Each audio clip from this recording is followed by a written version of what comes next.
പരിശുദ്ധ അമ്മ പ്രത്യക്ഷപ്പെട്ട് ഈ പുണ്യഭൂമിയിൽ വന്ന് ഞങ്ങൾക്ക് രണ്ടുപേർക്കും ഈ സാക്ഷ്യം പറഞ്ഞ് കർത്താവിനെ മഹത്വപ്പെടുത്താൻ അനുവദിച്ച ഈ വലിയ അനുഗ്രഹത്തെ ഓർത്ത് ഞാൻ ദൈവത്തിന് നന്ദി പറയുന്നു. ഇത് എൻ്റെ 7ാമത്തെ സാക്ഷ്യമാണ് നമ്മുടെ അൾത്താരയിൽ. എൻ്റെ പേര് ഡോക്ടർ ശീതൽ. ഞാൻ മാവേലിക്കരയിൽ നിന്നാണ് വരുന്നത്. ഞാൻ ഉടമ്പടി സിൽവർ ഗ്രേ ആണ് എനിക്കിപ്പോൾ ഉള്ളത്. 19 പ്രാവശ്യം എനിക്ക് ഉടമ്പടി പുതുക്കി പരിശുദ്ധ അമ്മയുടെ ഉടമ്പടി ജീവിതത്തിൽ നിലനിൽക്കാൻ ദൈവം അനുവദിച്ചു. അത് എൻ്റെ യോഗ്യതയാലൊന്നുമല്ല, പരിശുദ്ധ അമ്മയുടെയും ഈശോയുടെയും ദയ കൊണ്ട് മാത്രമാണ് ഞാനിന്നിവിടെ നിൽക്കുന്നത്. ഇന്നിവിടെ പറയാൻ പോകുന്നത് ഒരു അത്ഭുതമായൊരു കഥ. കാരണം എന്താ വെച്ചാൽ, എൻ്റെ ചെറുപ്പത്തിൽ എൻ്റെ കുഞ്ഞുമക്കളെ നോക്കാൻ എന്നെ സഹായിക്കാൻ വന്നൊരു കുഞ്ഞ്, അവളെ കല്യാണം കഴിപ്പിച്ച് വീട്ടിൽ നിന്ന് അയച്ചു. ആ കുഞ്ഞാണ് സരള എന്ന് പറഞ്ഞ് എൻ്റെ അടുത്ത് നിൽക്കുന്ന കുട്ടി. അവൾ കല്യാണം കഴിച്ച് തമിഴ്നാട്ടിലുള്ള കൊച്ചാണ്. അവൾ പോയി തമിഴ്നാട്ടിലേക്ക്. അത് കഴിഞ്ഞ് പിന്നെ കോണ്ടാക്ട്സ് ഒന്നുമില്ല. പണ്ടൊന്നും മൊബൈൽ ഫോൺസ് ഒന്നുമില്ല, അപ്പം നമ്പറുകളൊന്നുമില്ല. അവളുടെ കല്യാണവും കുഞ്ഞുമക്കളുമായിട്ട് അവിടെ ജീവിച്ചു. പിന്നീട് 13 വർഷങ്ങൾക്ക് ശേഷം അവൾ എൻ്റെ നമ്പർ കിട്ടുകയും അവൾ എൻ്റെ ഭവനത്തിലേക്ക് തിരിച്ചു വരികയാണ് ചെയ്തത്. അതൊരു മിറാക്കിളാണ്. 13 വർഷം കഴിഞ്ഞ് ഒരു വ്യക്തി നമ്മുടെ ഭവനത്തിലേക്ക് നമ്മൾ അന്വേഷിച്ചു വരിക എന്ന് പറഞ്ഞാൽ അത് അത്ഭുതം തന്നെയാണ്. അതിൽ യാതൊരു അത്ഭുതം അല്ലാതെ വേറെ ഒന്നുമില്ല. പരിശുദ്ധ അമ്മ അവളെ തിരിച്ച് വിളിക്കുകയായിരുന്നു എന്നാണ് ഇപ്പോൾ എനിക്ക് മനസ്സിലാവുന്ന വലിയ സത്യം. അവൾ വന്നു. അവൾ എന്നോട് പറഞ്ഞു, അവളുടെ മകന് വയ്യാതെ ഇരിക്കുമായിരുന്നു, യൂറിനറി ബ്ലാഡർ സിസ്റ്റ് ആയിരുന്നു. അത് സർജറി കഴിഞ്ഞു. അത് കഴിഞ്ഞ് അവൾ എന്നോട് പറഞ്ഞു, ചേച്ചി എനിക്ക് ഒരു മാസം ചേച്ചിയുടെ അടുത്ത് വന്നൊന്ന് നിൽക്കണം. അവളുടെ ബുദ്ധിമുട്ടുകളോ അവളുടെ പ്രശ്നങ്ങളോ ഒന്നും എന്നോട് അവൾ പറഞ്ഞിട്ടുണ്ടായിരുന്നില്ല. അപ്പം ഇത്രയും 13 വർഷം കഴിഞ്ഞൊരു കുഞ്ഞ് നമ്മളെ വിളിച്ച് നമ്മുടെ കൂടെ വരിക, നമ്മളുടെ അടുത്ത് വന്ന് നിൽക്കാനെന്ന് പറയുമ്പോൾ അത് എൻ്റെ ജീവിതത്തിൽ വലിയ അനുഗ്രഹമായിരുന്നു. കാരണം എൻ്റെ ഡാഡിയും മമ്മിയൊക്കെ മരിച്ചു പോയിരുന്നു.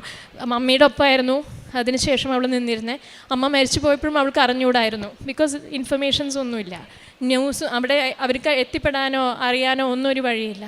അപ്പോൾ എനിക്ക് തോന്നുന്നു അന്ന് പഠിപ്പിച്ച ജപമാല പ്രാർത്ഥന അവളുടെ കരങ്ങളിൽ, അതായിരുന്നു അവളുടെ സേവിങ്സ് ബാങ്ക് അക്കൗണ്ട്, എൻ്റെ അമ്മ പഠിപ്പിച്ച ജപമാല. അപ്പോൾ ആ ജപമാല മണികൾ അവൾക്ക് സേവിങ്സ് ബാങ്ക് അക്കൗണ്ടായി. അവൾ തിരിച്ചു വന്നു എൻ്റെ ഭവനത്തിൽ ഇങ്ങനെ അഡ്രസ്സ് കൊടുത്തപ്പം. എന്നിട്ട് ഒരു മാസം എൻ്റെ ഒപ്പം നിന്നു. അപ്പോൾ എൻ്റെ പ്രാർത്ഥനയിൽ, അപ്പം ഞാൻ ഉടമ്പടി ജീവിതമായിട്ട് ഞാൻ മുന്നോട്ട് പോവുകയാണ്. എൻ്റെ പ്രാർത്ഥന മുഴുവൻ അവൾ കണ്ടു. അവൾ എൻ്റെ കൂടെ ഉണ്ടായിരുന്നു. കുടുംബ പ്രാർത്ഥനയിൽ അവൾ ജപമാല മണി തുടങ്ങി. ആദ്യമായിട്ട് 13 വർഷം കഴിഞ്ഞു പോയൊരു കുഞ്ഞിന് ജപമാല മറക്കാതെ ഞങ്ങളുടെ ഒപ്പം ഇരുന്ന് ജപമാല ചെല്ലാൻ ദൈവം അനുവദിച്ചു. ഇതൊക്കെ ദൈവത്തിൻ്റെ മുമ്പിൽ അത്ഭുതമല്ലാതെ വേറെ ഒന്നും എനിക്ക് പറയാനില്ല. ഡോക്ടർ എന്ന നിലയ്ക്ക് സയൻസ് ഒന്നും അല്ലെന്ന് മനസ്സിലാക്കുന്ന ഒരു കാര്യമാണ്. 13 ഇയേഴ്സ് കഴിഞ്ഞാലും ഒരാൾ ആ ജപമാല, ഒരു Hindu and also she's A Tamilian, അങ്ങനെ ഒരു കൊച്ച് 13 വർഷം മലയാളമേ സംസാരിക്കാതെ തിരിച്ചു വന്ന ജപമാല മണികൾ പറയാൻ സാധിക്കുക പരിശുദ്ധ അമ്മയുടെ വലിയ അനുഗ്രഹവും എന്താ പറയുക, കർത്താവിൻ്റെ വലിയ ദാനമാണെന്ന് ഞാൻ ഇപ്പോഴും മനസ്സിലാക്കുന്നു. ഇവളുടെ ഭവനത്തിലേക്ക് തിരിച്ചു വന്നതിന് ശേഷം ഞങ്ങൾക്ക് വലിയ ഒരു അത്ഭുതം എന്താണെന്ന് വെച്ചാൽ, ഒരു മാസം കഴിഞ്ഞ് അവൾ തിരിച്ചു പോവുകയാണ്, നമ്മുടെ വീട്ടിൽ വന്ന് തിരിച്ചു പോവുകയാണ്. അപ്പോൾ അവൾ എന്നോട് പറഞ്ഞു, നന്ദിയുണ്ട് എന്നെ ഒരു മാസം എൻ്റെ ചേച്ചിയുടെ ഒപ്പം വന്ന് നിൽക്കാൻ പറ്റണേന്നുള്ള. അപ്പം ഞാൻ പറഞ്ഞു, എൻ്റെ കയ്യിൽ പരിശുദ്ധ അമ്മയും ഈശോയുണ്ട്, അല്ലാണ്ട് വേറെ സമ്പത്തായിട്ട് എനിക്കില്ല.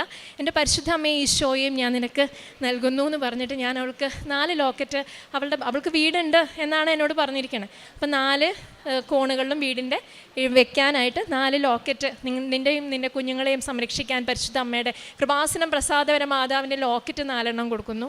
അതല്ലാതെ എനിക്ക് ഫോട്ടോ ആയിട്ട് കൊടുക്കാൻ അവളുടെ കയ്യിലില്ല. അപ്പം നമ്മുടെ കൃപാസനത്തിൻ്റെ പത്രം ഒക്ടോബർ മാസത്തിൽ 2024 എല്ലാ വർഷവും നമുക്ക് മാതാവിൻ്റെ ഫോട്ടോ ഉള്ളതാണ്. ഒക്ടോബർ മാസത്തിൽ ജപമാല റാലി ഉള്ളത് കൊണ്ടുള്ള ഫോട്ടോ ഉള്ള പത്രത്തിൻ്റെ ആദ്യ പേജ് ഞാൻ ഇവൾക്ക് കൊടുത്തിട്ട് പറഞ്ഞു, വീട്ടിൽ കൊണ്ടുപോയി വെക്കാൻ പറഞ്ഞു. അപ്പോഴും ഇവളുടെ വീടിൻ്റെ സിറ്റുവേഷനോ ഒന്നും എന്നോട് പറഞ്ഞിട്ടില്ല. അവളുടെ ബുദ്ധിമുട്ടുകളൊന്നും എന്നോട് ഇതുവരെ പറയാതെ എന്നെ കാണാൻ വേണ്ടി മാത്രം. സ്നേഹത്തിന് ഭയങ്കര അർത്ഥമുണ്ടെന്ന് ദൈവം ഇന്നും നമ്മുടെ വചനത്തിലൂടെ പറഞ്ഞു. ദൈവം സ്നേഹമാണ് ഞങ്ങളെ പഠിപ്പിക്കുന്നത്. അതിർത്തി വിട്ട സ്നേഹത്തിലും ദൈവം നമ്മളെ തിരഞ്ഞെടുത്ത് ആ സ്നേഹബന്ധങ്ങളിൽ നമ്മളെ തിരിച്ചു കൊണ്ടുവരാൻ സാധിക്കുന്ന ഒരു ദൈവത്തെയാണ് നമ്മൾ ആരാധിക്കുന്നത്, ജീവനുള്ള ദൈവത്തെ. അവിടെ വ്യക്തികളുടെ സ്റ്റാൻഡേർഡോ ക്വാളിഫിക്കേഷനോ ഒന്നുമില്ല, സ്നേഹം മാത്രമേ ഉള്ളൂ. ദൈവം സ്നേഹമാണ്, നത്തിങ് മോർ ദാൻ ദാറ്റ്. അപ്പോൾ അത് കഴിഞ്ഞ് അവൾ തിരിച്ചു പോയി. ഉപ്പും കൊടുത്തിരുന്നു. അപ്പോൾ അവിടെ പോയി അവളുടെ ചുമര് പിന്നീടാണ് അറിയുന്നത്, അവൾക്ക് ചുമരൊക്കെ വളരെ ചെറിയൊരു ചുമര് മാത്രമേ ഉള്ളൂ. ആ ചുമരുമേൽ അവൾ നമ്മുടെ മാതാവിനെ, കൃപാസനം പ്രസാദപര മാതാവിനെ വെച്ചു. അത് കഴിഞ്ഞ് 2 മാസം കഴിഞ്ഞ് അവളവിടെ ലോക്കറ്റ് വെച്ചു, പ്രാർത്ഥിച്ചു. അത് കഴിഞ്ഞ് 2 മാസം കഴിഞ്ഞപ്പോൾ ഞാൻ പറഞ്ഞു, എൻ്റെ കൂടെയുള്ള കൊച്ച് പോയതുകൊണ്ട് ഞാൻ പറഞ്ഞു, മോൾക്ക് എന്നെ സഹായിക്കാൻ വരാൻ സാധിക്കുമോ എന്ന് പറഞ്ഞു. അവൾ അങ്ങനെ തിരിച്ചു വന്നു കഴിഞ്ഞപ്പോഴേ അപ്പോഴും എൻ്റെ വീടിനെക്കുറിച്ചൊന്നും അവൾ പറയുന്നില്ല. ഇങ്ങനത്തെ ബുദ്ധിമുട്ടുകളും കുഞ്ഞുമക്കളെയൊക്കെ മദർ ഇൻ ലോൻ്റെ അടുത്ത് ആക്കി, ഭർത്താവുണ്ട്, 3 മക്കളും ഉണ്ട് അവൾക്ക്. അവരെയൊക്കെ ഓരോ സ്ഥലത്ത് ആക്കിയിട്ടാണ് ഞാൻ വിളിച്ചപ്പോൾ അവൾ തിരിച്ചു വന്നത്. അപ്പോഴും അവളുടെ ബുദ്ധിമുട്ടുകളൊന്നും പറയുന്നില്ല. അതാണ് അവളുടെ ആ ഭംഗി, ആ മനസ്സിൻ്റെ സൗന്ദര്യവും. ഇപ്പോൾ ഈ ലോകത്തെ എല്ലാം ആവശ്യപ്പെടുന്ന ആൾക്കാർക്ക് അവളൊരു എക്സാമ്പിളാണ്. അവൾ പരിശുദ്ധ അമ്മയുടെ മകളായിരിക്കണം, ആയിത്തീരണം എന്നെനിക്ക് ഉറപ്പായിരുന്നു. അപ്പോൾ അതുകൊണ്ട് ഞാൻ അവളെ ഇവിടെ നിർത്തിയിട്ട് ഞാൻ മാതാവിൻ്റെ അടുത്ത് അവൾ തിരിച്ചു വന്നു കഴിഞ്ഞ് എനിക്ക് മാതാവിൻ്റെ പ്രാർത്ഥന കഴിഞ്ഞ് കുർബാന കഴിഞ്ഞ് ഞാൻ എൻ്റെ വീട്ടിൽ വന്നപ്പോൾ ജൂലൈ 26 എനിക്ക് തോന്നുകയാണ് ഇവളുടെ വീടൊന്ന് കാണണം. അപ്പോൾ ഇവൾക്ക് വീഡിയോ ഒന്നുമില്ല, വീഡിയോനുള്ള ഫോണൊന്നുമല്ല, ടച്ച് ഫോണാണ്. അപ്പോൾ അടുത്തുള്ള വീട്ടിലൊരു കൊച്ചിൻ്റെ കയ്യിൽ നിന്ന് ഈ വീടിൻ്റെ വീഡിയോ ആണ്, ഫോട്ടോ പോലും അല്ല, വീഡിയോ എടുത്തു എനിക്ക് അയച്ചു. അത് കണ്ടപ്പോഴെനിക്ക് ഞാൻ മനസ്സിലാക്കിയത്, ഒരു സ്ത്രീ 2 കുഞ്ഞുമക്കളുമായിട്ട് നിൽക്കുമ്പോൾ മഴ പെയ്യുന്ന കോരി ചൊരിയുന്ന ഒരു വീട്ടിൽ 2 സൈഡിലും വാതിലുകളില്ലാതെ ഒരു വ്യക്തി ജീവിക്കുകയാണ്. എന്നിട്ടും ആ കുറവുകൾ പറയുന്നില്ല. എന്നിട്ട് അപ്പോൾ ആദ്യം എൻ്റെ മനസ്സിൽ വന്നത്, അടച്ചുറപ്പുള്ള മുറി ഉള്ള ഒരു ഭവനം ഒരു സ്ത്രീക്ക് ആവശ്യമാണ്, പ്രത്യേകിച്ച് ചെറുപ്പമായിട്ടുള്ള പെൺകുട്ടികൾക്ക്. അതെൻ്റെ അമ്മ കൊടുക്കണം, അല്ലാതെ വേറെ ഒന്നുമില്ലെന്ന് ഞാൻ പറഞ്ഞു അവിടെ വെച്ച്. അങ്ങനെ എങ്ങനെയോ ഞങ്ങൾ വിചാരിച്ചിട്ട് പോലും ഇല്ല ആ ഭവനം. അത് ഒരിക്കലും പരിശുദ്ധ അമ്മ അത് നടത്തി. 3 മാസം, ഉടമ്പടിയുടെ 3 മാസത്തിൻ്റെ ടൈം തന്നെയാണ്. അതിൽ അമ്മയുടെ സിഗ്നേച്ചറുണ്ട്. സെപ്റ്റംബർ 3 മുതൽ ഡിസംബർ വരെയുള്ള സമയത്ത് അവൾക്ക് ഒരു ഭവനം പരിശുദ്ധ അമ്മ നൽകി കൊടുത്തു.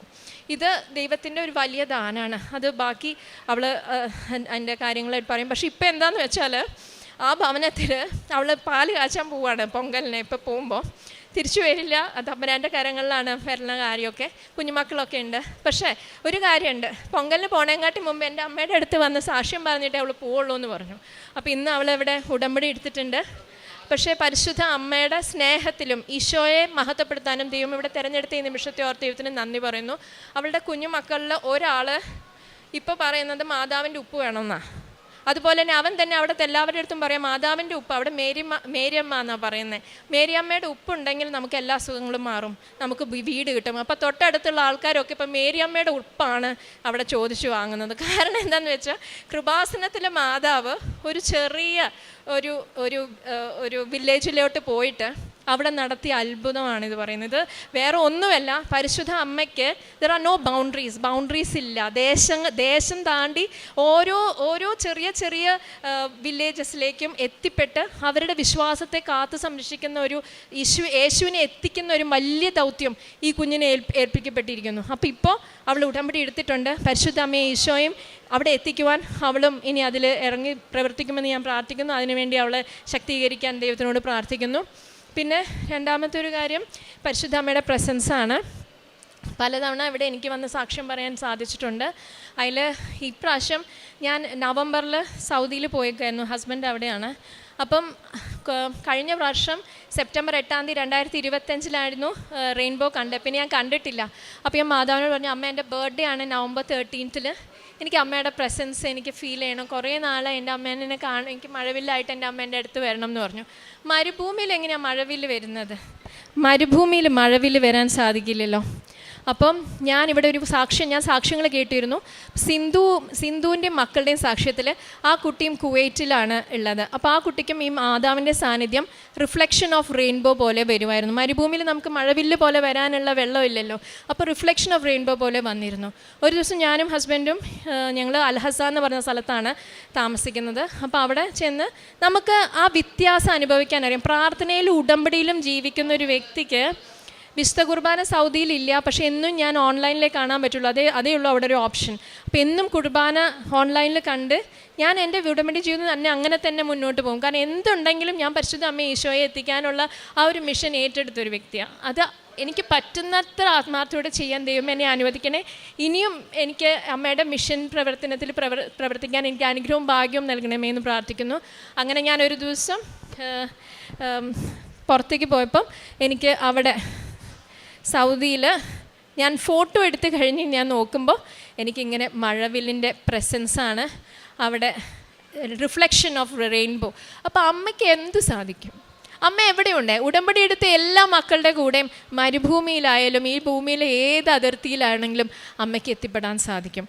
പിന്നെ ഉള്ളത് ഞങ്ങളുടെ ഈ കുഞ്ഞിന് തന്നെ ഈ വെളിച്ചെണ്ണ വീണിട്ട് കയ്യിൽ ഇങ്ങനെ കുമിള പോലെ വന്നിട്ടുണ്ടായിരുന്നു. ഭയങ്കരമായിട്ട് ചൊറിച്ചിലും വേദനയായിരുന്നു.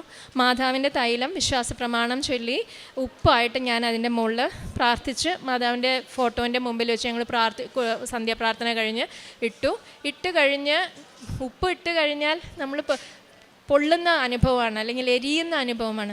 ഇവൾക്ക് തണുക്കുന്ന അനുഭവം. അത് അവൾ തന്നെ അത് പറയും. പിന്നെ അവൾക്ക് കിട്ടിയ അനുഗ്രഹങ്ങളെക്കുറിച്ച് അവൾ നന്ദി പറയും. ഇതൊക്കെയാണ് ഞങ്ങളുടെ ജീവിതത്തിൽ നടന്നത്. ഇതിൽ കാണുന്ന ഒരു കാര്യം സങ്കീർത്തനം 145:16 അവിടുന്ന് കൈ തുറന്നു കൊടുക്കുന്നു, എല്ലാവരും സംതൃപ്തരാകുന്നു എന്നുള്ളതാണ്. അപ്പോൾ അതുകൊണ്ട് എൻ്റെ ദൈവത്തിനെ ഒരുപാട് മഹത്വപ്പെടുത്തി ഈ നൽകിയ ഓരോ അനുഗ്രഹങ്ങളെ പ്രതി നന്ദി പറഞ്ഞുകൊണ്ട് ഞാൻ എൻ്റെ സാക്ഷ്യം ഇവിടെ അവസാനിപ്പിക്കുന്നു. എൻ്റെ കൂടെയുള്ള കൊച്ചു സാറുള്ള അവൾക്ക് കിട്ടിയ അനുഗ്രഹങ്ങൾ പറയും. അറിയില്ല, ഞാൻ തമിഴ്നാട്ടിൽ നിന്നാണ് വന്നേക്കണത്. വീട് കിട്ടിയതിന് നന്ദി പറയാൻ വേണ്ടി വന്നതാണ് മാതാവിൻ്റെ അടുത്ത്. ഞാൻ വീടില്ലാണ്ടിരിക്കുമ്പോൾ ഞാൻ ചേച്ചിയുടെ അടുത്തേക്ക് വന്നപ്പോൾ ചേച്ചി പറഞ്ഞു, എൻ്റെ ഏറ്റവും വലിയ ഗിഫ്റ്റാണ് എൻ്റെ അമ്മ, നിനക്ക് ഞാനത് തരുന്നു, നീ എൻ്റെ വീട്ടിൽ കൊണ്ടുപോക്കോ, ഉപ്പിടുന്ന് പറഞ്ഞു. ചേച്ചി തന്നപ്പോൾ ഞാൻ വെറുതെയാണ് അത് കൊണ്ടുപോയത്. ചേച്ചി പറഞ്ഞതുകൊണ്ട് ഞാൻ കൊണ്ടുപോയിട്ട് മാതാവിൻ്റെ 4 ലോക്കറ്റ് 4 മൂലയിൽ വെച്ചിട്ട് ഉപ്പിട്ട് പ്രാർത്ഥിച്ചൊന്നുമില്ല, വെറുതെ ഇട്ടത്. ചേച്ചി പറഞ്ഞു എന്ന് പറഞ്ഞിട്ട് 1 മാസം കഴിഞ്ഞിട്ട് ഞാൻ തിരിച്ച് ചേച്ചിയുടെ അടുത്തേക്ക് തന്നെ വന്നു. ചേച്ചി പറഞ്ഞു, ആദ്യമായിട്ട് വരുമ്പോൾ ഈ അമ്മയുടെ ഫോട്ടോ ചേച്ചിയുടെ വീട്ടിൽ ഫ്രണ്ടിൽ തന്നെ ഉണ്ട്. അപ്പോൾ ചേച്ചി പറഞ്ഞു മാതാവിൻ്റെ അടുത്ത് പ്രാർത്ഥിച്ചിട്ട് കയറാൻ. ആ പ്രാർത്ഥന എന്താണെന്ന് അറിഞ്ഞൂടെ എനിക്ക് എങ്ങനെ പറയേണ്ടതെന്ന് അറിയില്ല. അത്രയും തന്നു. ഒരു ചെറിയ വീട്ടിൽ ഞാൻ എൻ്റെ കുഞ്ഞുങ്ങളെ വെച്ച് ഞാൻ കഷ്ടപ്പെട്ടതിന് മാതാവ് ഇപ്പം എനിക്ക് ഏറ്റവും വലിയ വീട്, ഏറ്റവും വലിയ ഗിഫ്റ്റാണ് തന്നേക്കണം. അതിനെ നന്ദി പറയാൻ വേണ്ടിയിട്ടാണ് ഞാനിവിടെ വന്നത്. ഞാൻ ഉടമ്പടിനെ കുറിച്ചൊന്നും എനിക്ക് അറിയില്ലായിരുന്നു. ചേച്ചിയുടെ വീട്ടിൽ ചേച്ചി 2 പ്രാവശ്യം പ്രാർത്ഥിക്കും, കാലത്തും വൈകിട്ടും. ചേച്ചി ഓരോന്ന് പറയും എന്നോട് ഉടമ്പടിനെ കുറിച്ച്, പക്ഷെ എനിക്കൊന്നും അറിയില്ല. പക്ഷെ ചേച്ചി പറഞ്ഞു, നീ വിശ്വസിച്ച് പ്രാർത്ഥിച്ചാൽ എനിക്ക് എന്തും കിട്ടും, എൻ്റെ അമ്മനെ എനിക്ക് തരും എന്ന് പറഞ്ഞാൽ ആ അമ്മനെ എൻ്റെ കയ്യിൽ തന്നപ്പോൾ ഞാൻ വെറുതെ വാങ്ങിച്ച് ഞാൻ വെച്ചത്. പക്ഷേ എനിക്ക് ആ അമ്മ എന്നെ ഏറ്റവും വലിയ വീടും ഏറ്റവും വലിയ നന്ദി പറയാൻ വേണ്ടിയിട്ടാണ് ഞാനിവിടെ വന്നേക്കുന്നത്. ഞാൻ 13 വർഷം കഴിച്ചിട്ടാണ് ചേച്ചിനെ തിരിച്ച് കണ്ടത്. എൻ്റെ മോന് വയ്യാണ്ടായപ്പോൾ ഇവരെക്കുറിച്ച് നമ്പർ ഒന്നും കിട്ടിയില്ല എനിക്ക്. അപ്പോൾ ഞാൻ എൻ്റെ ചേച്ചിനെ വിളിച്ചപ്പോൾ എൻ്റെ ചേച്ചിന് മുമ്പ് ഇവരുടെ ആൻറ്റിയുടെ നമ്പർ തന്ന് പിന്നെയാണ് ചേച്ചിയുടെ നമ്പർ എനിക്ക് തന്നത്. അങ്ങനെ എനിക്ക് ഒരുപാട് നന്ദി എൻ്റെ മാതാവിൻ്റെ അടുത്ത്. 13 വർഷം കഴിച്ച് ഞാൻ തിരിച്ചിവിടെ വന്ന് 13 വർഷം ഞാൻ കഷ്ടപ്പെട്ടതിന് മാതാവ് എനിക്ക് ഈ 2025 തന്ന ഏറ്റവും വലിയ ഗിഫ്റ്റാണ് എൻ്റെ വീട്. എൻ്റെ കൈ കൊപ്പിൽ ഇതായപ്പോൾ ഭയങ്കരമായിട്ട് ചോറിഞ്ഞോണ്ടിരിക്കുകയാണ്. ചേച്ചി ഞാൻ പ്രാർത്ഥിക്കും. അപ്പം ഞാൻ ചോറിഞ്ഞോണ്ടിരിക്കുമ്പോൾ ചേച്ചി ചോദിച്ചു, എന്താണ് ഈ ചോറിഞ്ഞോണ്ടിരിക്കുന്നത്? അപ്പം ഞാൻ പറഞ്ഞു, ഇങ്ങനെ ആയി ചേച്ചിന്ന്. ഉപ്പിട്ടിട്ട് ചേച്ചി മാതാവിൻ്റെ എന്നെ ഉപ്പിട്ട് തന്നിട്ട് ഞാൻ ഇരുന്നപ്പോൾ ചേച്ചിയൊക്കെ എന്താണ് എനിക്ക് ഒന്നില്ലെന്ന് പറഞ്ഞപ്പോൾ എൻ്റെ കൈ തണുത്ത പോയിരുന്നത്. എനിക്ക് എങ്ങനെയാണ് പറയേണ്ടതെന്ന് എനിക്കറിയില്ല. പക്ഷേ ഈ മാതാവിന് ഒരുപാട് നന്ദിയുണ്ട്. ഇപ്പം ഞാൻ മാതാവിനും കൊണ്ട് തിരിച്ച് ഞാൻ എൻ്റെ വീട്ടിൽ പോവുക. അത് ഞാൻ ഒരു ചെറിയ പത്രത്തിലുള്ള ഫോട്ടോ മാത്രമാണ് കൊണ്ടുപോയത്. ഇന്ന് ഞാൻ മാതാവിൻ്റെ ഏറ്റവും വലിയ ഫോട്ടോ കൊണ്ട് എൻ്റെ വീട്ടിൽ പോകണത്. ഞാൻ നന്ദിയുണ്ട്, ഒരുപാട് നന്ദിയുണ്ട്. ഈശോനും മാതാവിനും ഒരുപാട് നന്ദിയുണ്ട്. എനിക്ക് എങ്ങനെ പറയേണ്ടതെന്ന് അറിയില്ല.